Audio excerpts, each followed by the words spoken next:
Hello out there. Thank you for joining us on 107.5 FM and 1570 AM WECU every Tuesday from 3 to 4 p.m. Eastern Standard Time because we're growing and we're excited about it, and people are catching us online, and I'm hearing on a daily basis, on a weekly basis, how they're enjoying the show. So I'm your host, Tonitia Langley, education enthusiast, thought leader, and founder of Enrichment Strategy Services, which is an education consulting business. You can connect with me right here on YouTube, through the station, through Facebook. I would love to hear from you. So I'm excited to partner with you and being dedicated to the heart of our community. And we already know it's built on education. We know that. And again, I stand on it, chest out, 10 toes down. Okay. So I'm the host, but I would love, I'm your host, but you and the community mean the most. And I would love for you to partner with me. Come on and partner with me. Give me your thoughts and your ideas of some things. I'm going to share some today, which came from another awesome radio family member. So I'm going to share that because they did give me some information. So I would love to hear from you too. So if you have some suggestions or some topics or anything that you would like shared on the Let's Talk K12 Education show, email me at Let's Talk K12 Education at gmail.com. And again, I will try my very best to use my area of expertise, my zone of genius, and my thought leadership to expound on that and provide some insight. So last week I did a show and I explored smart classrooms, AI for teachers and engaged students, or maybe another topic. And I provided some tons of information regarding that topic. So if you would like a recap of those tools and resources or any of the previous Let's Talk K12 education show, search hashtag Let's Talk K12 and catch us on the replay and comment hashtag replay by heading over to Facebook, Awesome Radio 107.5 FM and 1570 AM, or you can catch us streaming on YouTube at www.youtube.com at Awesome Radio WECU. Again, put WECU at the end so you can catch us over there for those shows. As a former classroom teacher and current education consultant and coach, my goal is to use this platform as an unbiased show to educate and provide information as it pertains to educating our future.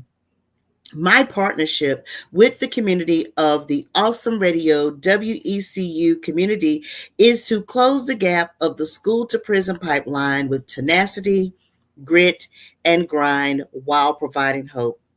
Before we get into our topic of April showers bring new blooms, fresh ideas in K-12 education, let's get warmed up with the How is Your Brain game to show critical thinking skills. And again, I always say critical thinking skills is one of the most difficult skills to help students with and learners with in school. So let's give you guys a little try, okay?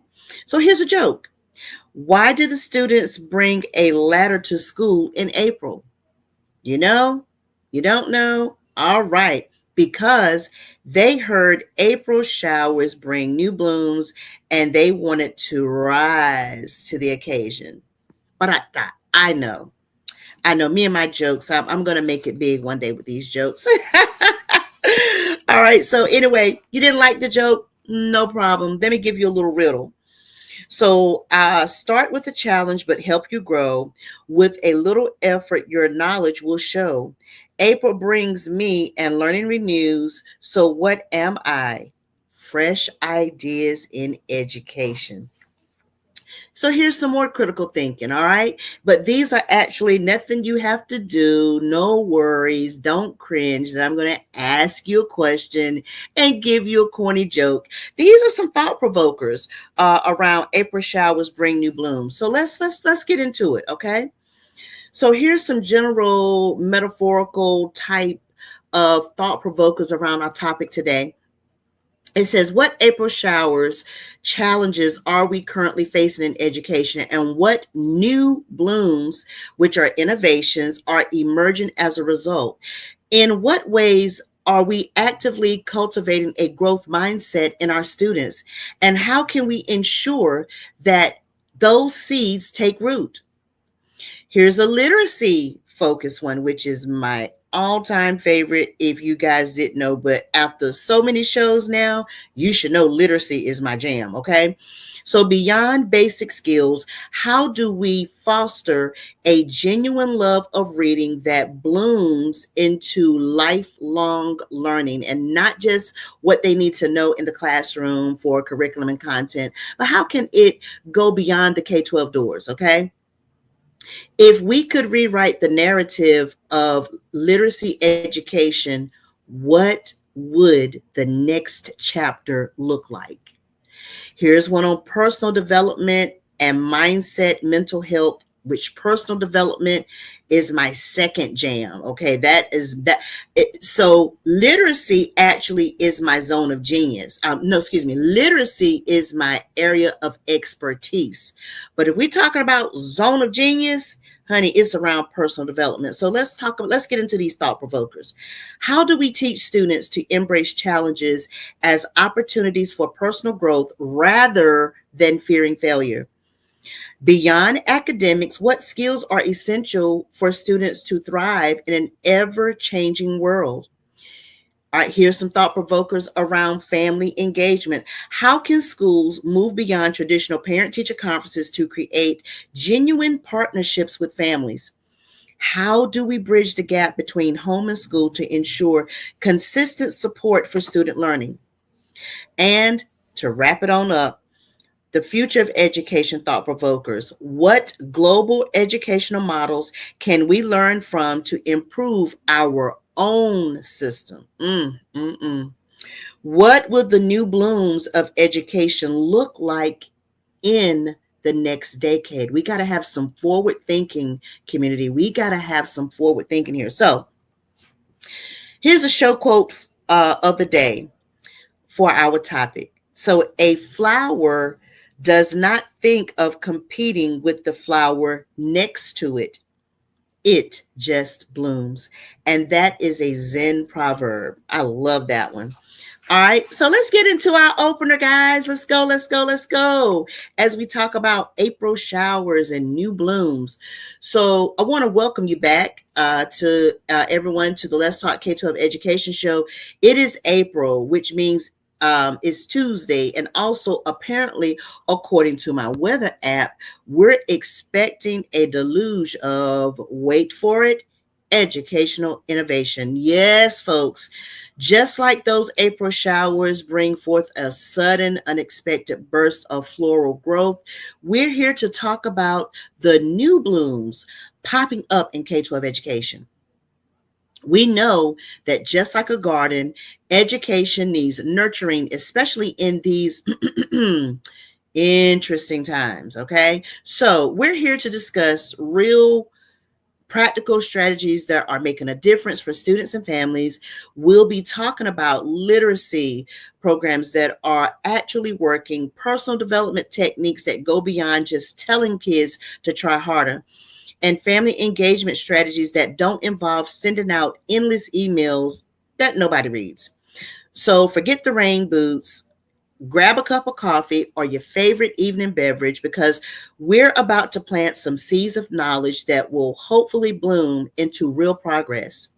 And don't worry, even though we're in the top of April and it's known as April Fools, we're not fooling around about the importance of these topics. So let's get started. So welcome, educators, leaders, and passionate advocates for K-12. You've tuned into Let's Talk K-12 Education, where we dive deep into the heart of what matters most in our schools. Today is April showers bring new blooms and fresh ideas in K-12 education. April showers bring new blooms, challenges in literacy, personal development, mental health, and family engagement can lead to growth when met with fresh, innovative strategies. This show will explore how schools, educators, and families can cultivate success in these areas, featuring practical ideas and inspiring stories. So let's get into some of it, guys, before we head to our break. So, the seeds of growth in literacy and development. So some April showers, which are some challenges, lead to new blooms. So that means new blooms, meaning solutions. So that's why I just love this particular show. And again, another solo show. And you know I'm going to have a good time. You know that. So example is, how can we meet a struggling third grade reader who, through targeted intervention and family support, made a remarkable turnaround in just 1 year? And again, I have shared that I am acting in my role right now temporarily, in which got me started in my career, which is as a remediation specialist. That is, what that means is getting students ready and prepared for these high stakes assessments and testings. So I'm getting it done, and I used to do reading and math, but we're not going to talk about where I am with math, but literacy again is my jam. And I've seen some of those blooms in some students that you talk about the term struggling readers. Oh my goodness, these sweethearts were behind the curve. And, but now with some, some good targeted instruction and some good reading skills and teaching them some test taking strategies. Yeah, they're blooming. So let me give you, let me do a poll. Now, there is no right or wrong answer. It's just to get you guys to thinking about where our April showers, are our challenges, and these new blooms, which are innovations. So here's something I want you guys to think about. Here's a poll. And in your mind, I want you to go with me and choose one. So what's the biggest challenge in literacy today? Is it A, lack of foundational skills? B, limited access to books, resources? C, struggling parental environment? Or D, student motivation? And again, I just want you to go through in your mind what you think that our biggest challenges in literacy is. So you can connect with me again and put hashtag Blooming Literacy, where you may find us on Facebook and find the show, or where you may find us on YouTube and find the show. Put hashtag Blooming Literacy and share some strategies or books or success stories related to literacy. We want your engagement, guys. So don't be afraid. Don't be shy. It's okay. We're just having a good time, okay? So some fresh ideas in literacy instruction is planting the seeds of reading success, new and effective literacy strategies. So it's this whole thing about science of reading based approaches, how phonemic awareness, structured literacy, and decodable books are transforming early reading instruction. And I was a brief reading specialist for one of these big, gigantic companies that's based upon the science of reading for middle grades ELA, but that's going to be another show for another day. So let's keep it moving. An example is a North Carolina district implemented daily structured literacy routines and saw a 20% increase in third grade reading proficiency. And third grade is very, very, very, very, very, very pivotal nowadays, because it's that foundational grade for high stakes testing and reading. So science of reading has been, they've been showing some pretty positive gains there. Even though I'm not a science of reading specialist, but I may be going to get me some CEUs for that. I'll keep you guys posted. Reading and personal development programs. So merging those two together, fostering a love for reading and self-improvement. Example, the Read and Lead program, where students read personal development books and discuss growth mindset principles. Oh my goodness, guys. You're talking about merging my two jams together, literacy and personal development. Ooh, yeah. AI and literacy tools, personalized reading interventions using adaptive technology. Example, a rural school using AI-powered tutoring apps to provide individualized reading support, which are helping to close the learning gaps. So here's something again for you guys to get in. Give me some engagement, whether you're listening online, whether you're listening through the radio waves, or you're catching us online. So here's something I want you guys to get into. Come on. So parents and educators, what's your favorite literacy resource or book recommendation for struggling readers? So here's something that you can go under our Facebook post and post, go on YouTube and post. I would love for you to. So if AI could support literacy instruction in one way, what should it do? All right. What should it do? So put it in the comment section if you want to engage with me a little taste. All right. Might even mention it on the show. So, personal development and mindset, nurturing growth beyond the classroom. I just mentioned that earlier when we first opened up the show. Building self-confidence and growth mindsets in students. Schools incorporating journaling, vision boards, and goal setting workshops to develop student agency. I'm doing that with the students that I'm with my 3-5 friends that I'm working with to improve those reading scores, and it is taking off, guys. A little thing that goes such a long ways and makes such a huge impact in the lives of learners. But again, that's a whole other show, and I might have to do a whole other show to talk about those things to help some of our instructional leads and things of that nature.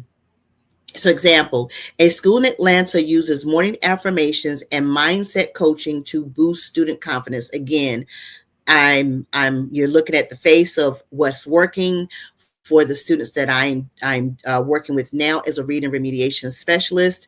We're seeing growth. We're seeing gains. They're feeling a little better when they're coming into my remediation program, and it is awesome. Personal development through literacy. Again, merging my two jams, my areas of my zones of genius together. Integrating motivational books, podcasts, and mentorship into the curriculum. So an example of that would be middle school students reading The 7 Habits of Highly Effective Teens as part of the SEL, which is social emotional learning instruction. Could go on about that because we know that there's some new buzzwords that are dirty words, and actually, believe it or not, SEL is one of them when we're talking about the K12 educational landscape. Just like it equates to the same thing is DEI in the workforce, which we've been hearing a lot about, which is diversity, equity, and inclusion. But again, another show for another day. Developing communication and advocacy skills, teaching students to speak up for their needs, lead discussions, and navigate transitions. So in other words, from what are you getting them prepared for as they transition from elementary to middle? And again, as a 6th grade teacher in a traditional 6-8 model, I saw those huge gaps with those 5th graders coming in. What can we do to get them from middle to high?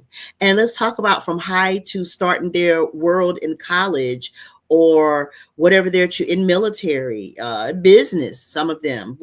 How are we preparing them? How are we developing their communication advocacy skills, which sometimes I'm hearing and reading there's some huge gaps.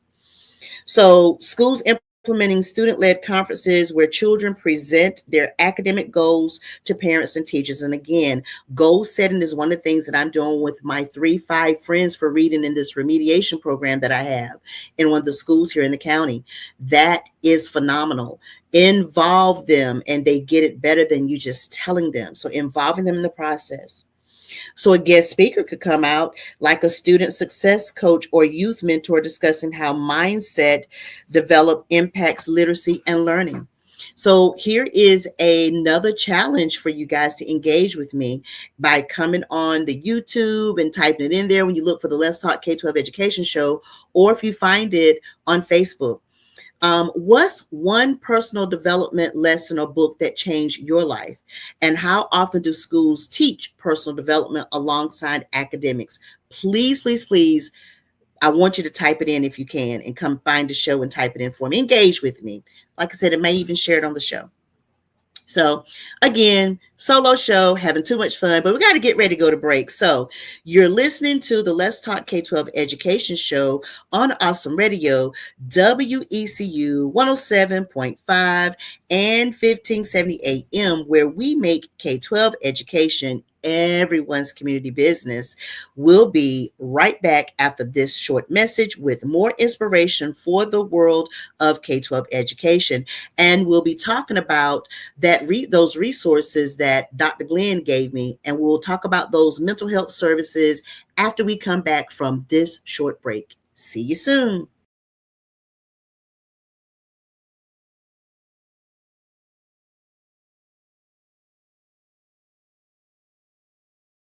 Welcome back to Awesome Radio, WECU 107.5 FM and 1570 AM. You can find us here talking about all things education every Tuesday on the Let's Talk K12 Education Show. What time? I'm so glad that you asked. Every Tuesday from 3 p.m. to 4 p.m. Eastern Standard Time, okay? You can find us on hashtag Let's Talk K12 Education, and you can search Facebook, Awesome Radio, 107.5 FM and 1570 AM. And you can also go over to YouTube University. Yes, we're over there too, by typing in www.youtube.com at Awesome Radio WECU. And again, you can connect and engage, not just under the post, which we would love. That would make me so excited, guys. But you can also, if you want to be a little bit more discreet, and you have some ideas or some topics that you would like for me to expound on my thought leadership, my zone of genius, or area of expertise as pertains to K-12 education, email me at let's talk K-12 education at gmail.com. Okay, I would love to hear from you. So April showers bring new blooms and fresh ideas in K-12 education. And as we know, the spring season isn't just about blooming flowers. It's about fostering growth in all areas. That includes the mental and emotional well-being of our students. The challenges facing K-12 students today are complex, and access to timely, effective mental health support is more critical than ever.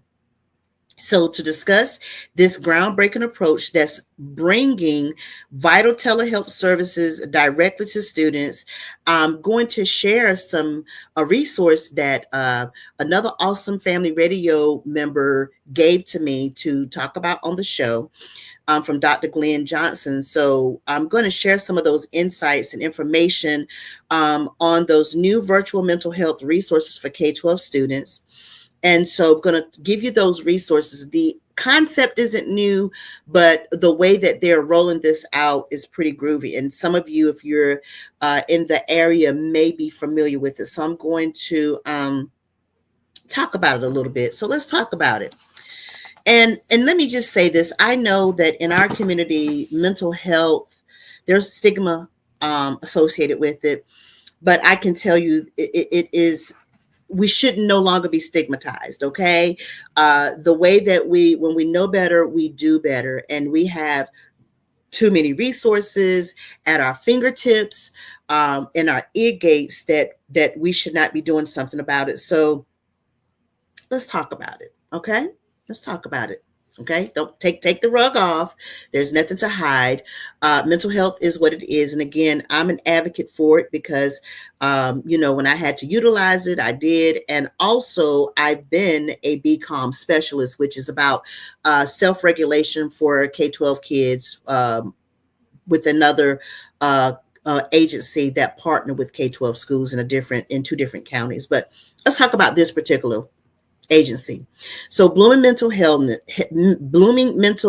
which is Hazel Health Springtime Solution for North Carolina students. April showers are to the idea of growth and renewal in education. So just as spring brings new growth, we're seeing innovative solutions blooming in K-12 education. Today, we're focusing on a critical area again, which was said at the top of the show, which is mental health, mental wellness. So the increasing need for mental health support in schools, especially post-pandemic. And again, I shared one initiative that I did partnering with a agency that had a partnership for mental health services for schools. But we're going to talk about the Hazel Health one. So here's some of the statistics around this. Challenges faced by North Carolina K-12 students regarding mental health. In 2021, 22% of North Carolina high school students said they seriously considered attempting harming themselves during the past year. In 2022, 11% of North Carolina's children aged 3 to 17 received a diagnosis of depression or anxiety from a healthcare provider. This is up from 7.6% in 2016. Suicide is now the leading cause of death among youth ages 10 to 14 in our state. There are a few barriers to access, particularly in rural areas where mental health professionals are often scarce. So Hazel Health has provided some solutions for this. Again, we talk about April showers, which are challenges, and these new blooms, which are innovative. So Hazel Health is a virtual bloom. Hazel Health's virtual mental health services is a fresh idea for addressing these challenges. Some of the key features are its accessibility before, during, and after school, timely intervention, and collaboration with school resources. So imagine a student experiencing a panic attack during the school day. Hazel Health allows that student to quickly connect with a therapist right from the school nurse or from home. How it works is implemented in North Carolina schools. The accessibility for students, including those in underserved areas. It does deal with parental consent and data privacy. And it's supposed to have started late March. And the initial launch was started in counties, which was Harnett County Schools and Durham Public Schools, which is that right down the road from us. So example of how Hazel Health works with the schools is to allow for secure video conferencing and messaging that is HIPAA compliant. The benefits of a blossoming of well-being. So it has a positive impact on our North Carolina K-12 students, improved access, timely intervention, enhanced well-being, and academic support. Is the potential for reducing the burden on school resources, which is a whole nother topic, a whole other show, because it's a little tight right now. Examples are providing virtual therapy. Hazel Health can alleviate the strain on school counselors, allowing them to focus on students with more complex needs. What is the wider impact of on cultivating a healthier ecosystem? So the implications of this initiative for the entire school community is the potential for creating a more supportive and nurturing learning environment, and the long-term impact, which will be positive on student success and overall well-being. So in other words, so let's talk about it, folks. So we've just explored a truly innovative approach to supporting the mental well-being of North Carolina's K-12 students. And as we've seen, the challenges are rising. It's very challenging right now. So what are we doing about it? We are putting our resources together, and North Carolina is being pretty innovative with its approach with putting resources out there. And again, Hazel Health is one initiative. There are some, but even with the partner that I was with, I don't think it was like right then, right direct. It was therapists and counselors going into the schools. So this is going to be pretty cool. And I'm hoping that the launch is very successful and that it continues to grow into other counties and other districts to get this much needed mental health resources, because again, a lot of this is coming post-pandemic, but to be completely honest, we were having some challenges before. But again, as I've shared so many times on so many shows, when the pandemic happened, it just elevated those challenges that we had. It just elevated the barriers that were that are created for some of our students in the rural areas coming from these marginalized communities and households. So we're hoping, I'm clapping my hands and wishing this rollout much success. And let me say this, families, if those opportunities come out, and I want to stress this, don't think that they're targeting your child or anything is wrong with it. Take advantage of it. That means that they're saying, they could benefit from this. So don't feel offended by it. Okay. All right. Okay. Your thought leader, your education enthusiast, put that out there. I'm there. I'm riding with you. Okay. So get ready to go to another break. You're listening to the Let's Talk K-12 Education Show here on Awesome Radio, WECU 107.5 FM and 1570 AM, where we make K-12 education everyone's community business. We'll be right back after this short message with more inspiration for the world of K-12 education, and we'll continue to talk about these new blooms for April. So we'll see you back after this message.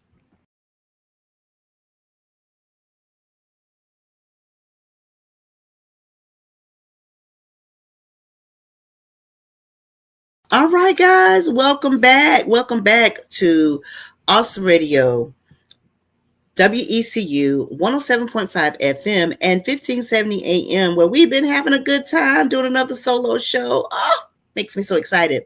You can find us here talking about all things education every Tuesday from 3 p.m. to 4 p.m. on the Let's Talk K-12 Education Show. Find us on Let's Talk, hashtag Let's Talk K-12. Where can you find us? So glad that you asked. You can find us on Facebook, Awesome Radio 107.5 FM and 1570 AM. And you can also find us on YouTube University at www.youtube.com at Awesome Radio WECU. You can also engage with us by sharing topics that you would like for me to use my thought leadership, Zone of Genius to explore. You can email us just like Dr. Glenn did on what you would like to have expounded on the show. You can email us at Let's Talk K-12 Education at gmail.com. Again, you can email us at Let's Talk K-12 Education at gmail.com. All right.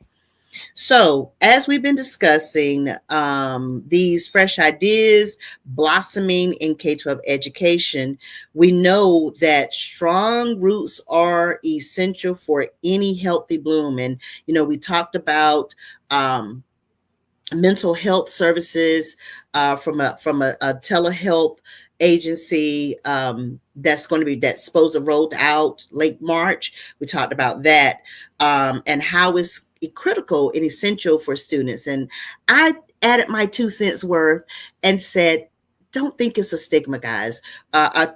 Before we go any further, I want to share that I remember when I was a BCom specialist with one of the community-based organizations, mental health agencies that provided school-based mental health services to students. And I want to expound on, and I talked a little bit about it before we went to break, that sometimes, and I guess it's because of our background, of our knowledge, or sometimes lack thereof, some parents would get really offended when their student was given a referral for school-based mental health. Families, Awesome Radio, listening community, and viewing community, please do not be offended if your child is given a referral. It doesn't mean anything is wrong with them. What those stakeholders and those teachers, those counselors, that the principals, assistant principals, everybody's taking a snapshot of your child and they're seeing, what, little Johnny could probably benefit from getting some telehealth, some mental health services, because this is something that's going to help your child. This is something that could very well, if it is beneficial, benefit and help your family as well, because sometimes these students are presenting these challenges not just in school, but sometimes they're presenting them at home and school and the community. So not all three, sometimes one of the three, two of the three, but it just depends. So I just want to take a few minutes before we continued with our April showers bring new blooms and fresh ideas in K-12 education to say, listen, I'm grabbing your hand, I'm providing you with support, and I'm giving you some thought leadership around.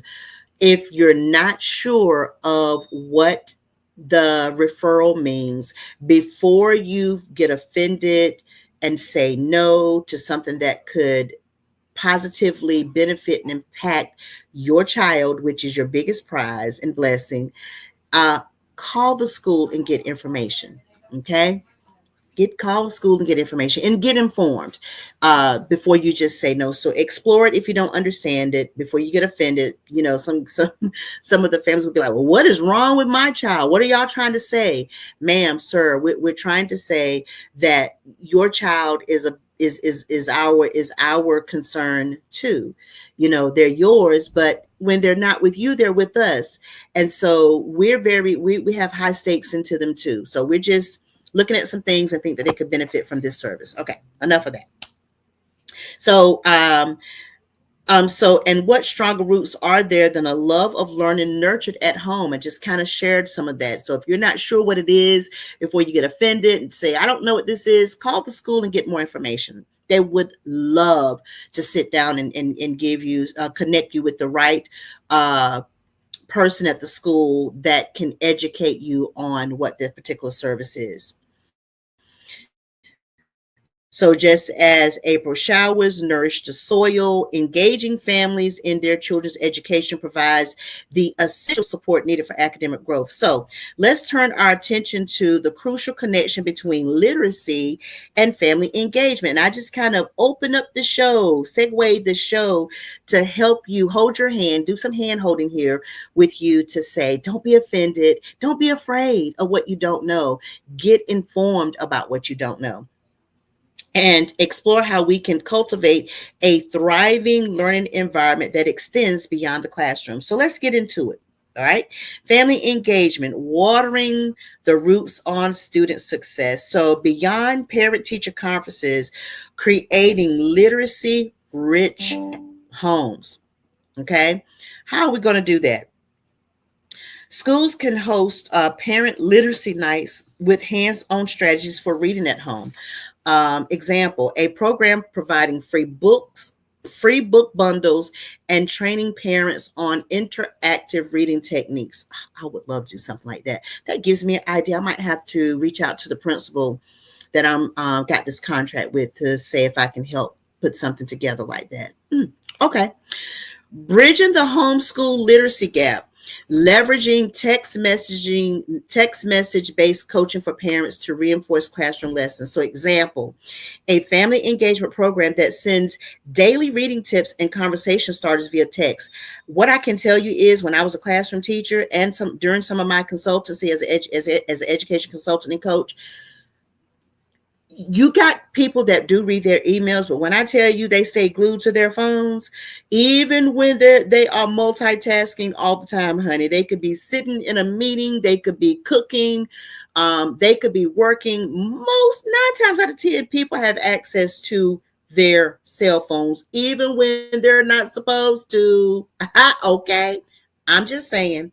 So send out those text messages when communicating with families and communicating with clients. That has been a highly effective and efficient way to communicate with people. So why not set up a program to send out text messages to people? All right, to the families. Virtual family coaching and advocacy, helping parents understand school expectations, literacy milestones, and advocacy tools. And again, that just kind of goes into me explaining if your child gets a referral for school-based mental health, to not be offended, to reach out to the schools and find out what it is before you just say no. Educate yourselves. So an example of that is some online workshops teaching families how to access free literacy resources and tutoring.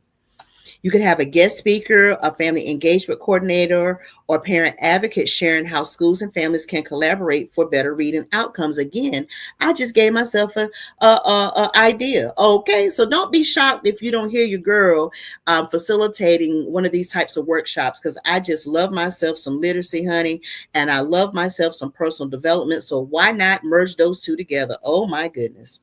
So, what's one thing your child's school has done to help families with literacy? Okay. If you know, put it in the Facebook chat section under the Let's Talk K12 show, or go on over to YouTube and put it over there. I would love to hear it and maybe even do some more research around it. Here's another live poll for you. Here's a poll. No right or wrong answer, just the question that I'm putting out there for you to think and reflect on. So here it is. How confident do you feel supporting your child's literacy at home? A, very confident. B, somewhat confident. Or C, not confident at all. And again, Awesome Radio listening and viewing community, there is no judgment here. Again, it's about being informed. It's about being transparent. So I'll read that one again. How confident do you feel supporting your child's literacy at home? A, very confident. B, somewhat confident. Or C, not confident at all. And always keep in mind, even though based upon your experience with your child's school, the school is part of the village, and some of people are just sitting and waiting and twiddling their thumbs like, how can I be utilized?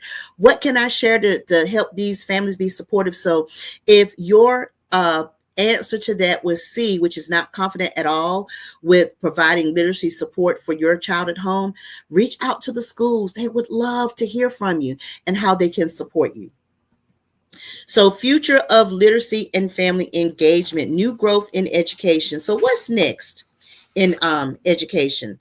What's next in emerging literacy and engagement trends? So schools adopting a year-round family engagement through literacy coaches and peer parent mentors. I think that would be groovy cool. Okay. More multilingual literacy resources to support diverse families. What can we do on a global scale? Global literacy models we can learn from. So now here's the thing. Some people aren't going to be pleased pilko about me talking about other places globally, but hey, we learn from people. Okay, so let's talk about it. Now, I learned about this when I was getting in my master's program.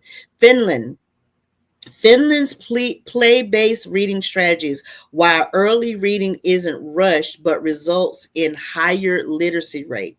Canada's family literacy programs, school providing books, reading guides, and incentives for families. So again, I am an education enthusiast, a thought leader, consultant, and coach. I put the information out here, but I'm always going to challenge you to research it, to put in the calls to ask people that could be more knowledgeable. But those are two global resources right there. Look it up, research it. What are they doing? That's something that, we could be thinking about here, that I've considered, because they're doing a mighty fine job. And I'm not going to be able to provide a lot of stats on that during this show, but I may develop it and unpack it a little bit more in another show. Okay. So what are some action steps for educators and parents? So what are 3 things you can do this month to strengthen literacy and personal development at home or in the classroom? So what are some 3 things that you can do? I want you to think about that. Okay.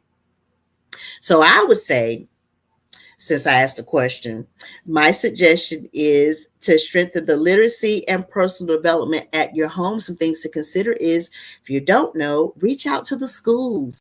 And if you don't like getting on the phone, most schools now have these platforms that you can email, like Class Dojo. I'm not real familiar with it because I didn't use it, but I know that my grandchildren's schools and classrooms, teachers are using it. So if you want to reach out through Dojo and ask the teachers a question, they'll point you in the right direction. They would love to hear from you. So personal development, I would say take a stance at what's working well and focus on that.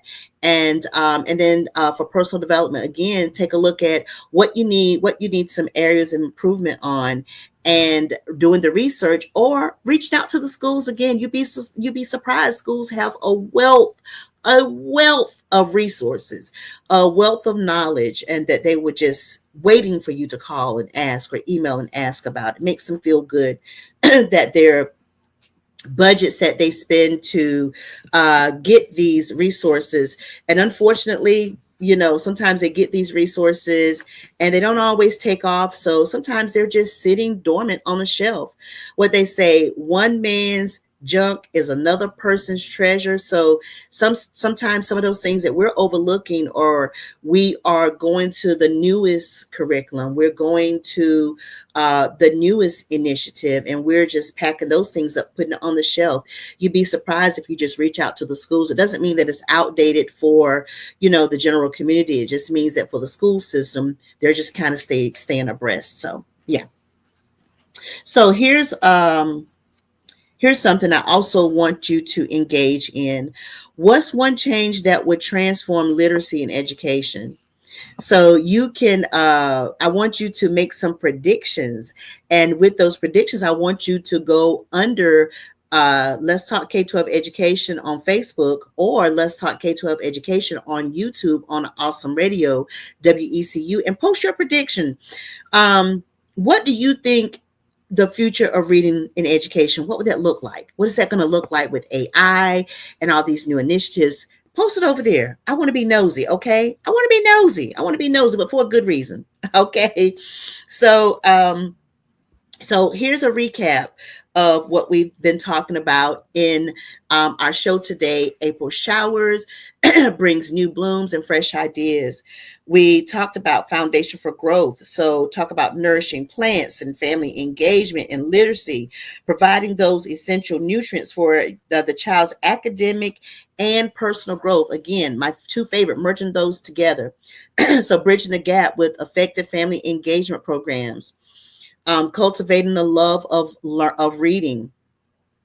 We talked about empowering families. We talked about diverse approaches, community connections, sustained efforts. Okay. We talked about the new telehealth initiative that rolled out in March in just 2 of our counties, and hopefully it will do well and expand to other counties as well. Before I get ready to wrap up with my closing thought and thought leadership around April showers bring new blooms and fresh ideas, I want to give you a few resources. Okay. So for teachers, I want you, and I've mentioned this before, Edutopia, and it offers articles and videos on innovative teaching strategies, social and emotional learning, and family engagement, and focuses on, best practices in education. So for students, again, we talk about Khan Academy, Brain Pop, News ELA, which was one of my favorite when I was teaching ELA for 6th grade. Ooh, your local library, family engagement, National PTA, Coloring Colorado, Reading is Fundamental, and the Harvard Family Research Project. Again, these are some things that you can Google to get more information as it pertains to April showers bring new blooms and fresh ideas in K12 education. So, a lot to unpack. So let's get with it. So here's some of my thought leadership as an education enthusiast, consultant, and coach as it pertains to April showers bringing new blooms and fresh ideas in education. So as we wrap up our exploration on these new blooms in K12 education, I'm left with a profound sense of optimism. Just as April showers nurture the landscape, the innovative ideas we've discussed are cultivating a richer, more vibrant learning experience for our students. My work as an education enthusiast, consultant, and coach has always been driven by a belief in the transformative power of education.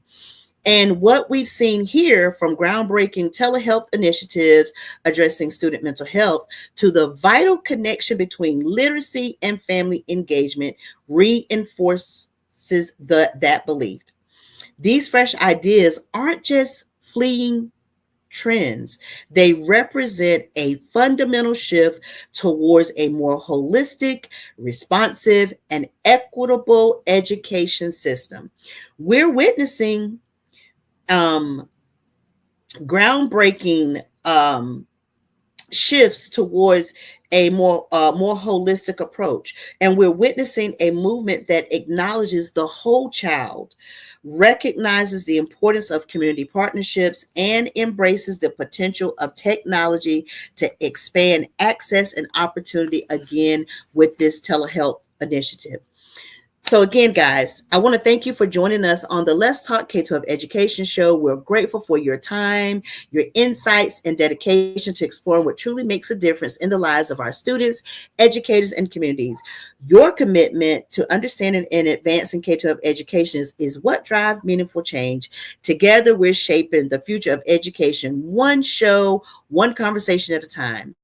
So, this is Tonitia Langley, your educational enthusiast, thought leader, and show host for Let's Talk K12 Education Show here on Awesome Radio, WECU 107.5 FM and 1570 AM every Tuesday at 3 p.m. Again, where we're empowered through education. Toodles for now.